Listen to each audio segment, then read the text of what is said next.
As promised, we want to keep you updated on the Dragonfly 40 carbon process, our new version of the Dragonfly 40. What you see here in the background here at the Dragonfly boatyard in Denmark is the first hull where we do this carbon version. So what you see here is the center hull in a building jig, where we now have started to laminate the centerboard trunk, and also the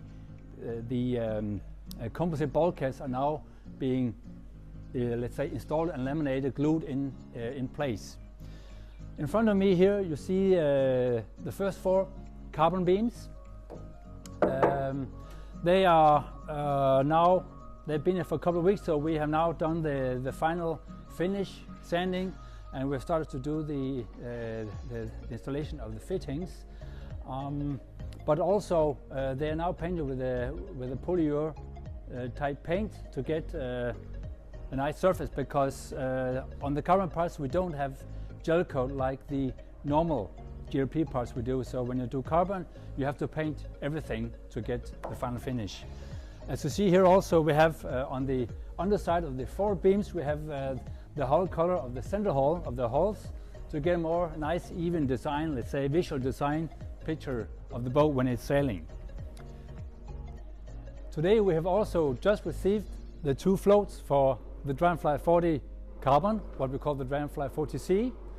So what you see here is not fiberglass. These are actually carbon floats. So if I scratch down here, you will see black fibers all over the place. So here are the floats with a final finish primer that we have to sand down now, and to do you can see the final coating, the final finish, and we will start to install these special fittings for folding the hulls, the hatches, non-skid, etc. But this is quite interesting, because these floats are actually half weight of the normal the vinyl ester floats that we normally do or manufacture. But this is also due to the fact that there is no gel coat on these hulls, where we normally, for one hull here, we use about 70 kilos of gel coat, top coat gel coat, because we have an outside finish of gel coat, but also an inside finish, and this is actually 70 kilos, which does not bring any more speed. So this is also one of the reasons why these are so light.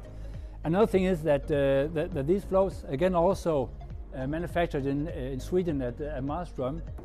So we have made a new set of tooling, and these floats are actually, let's say, laminated or shot in one piece.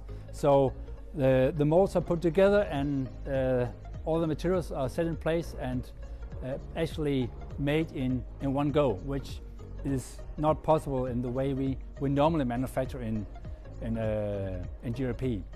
So this is great news for the boat, and we are very excited later to see it on the water. But that's going to take a while yet.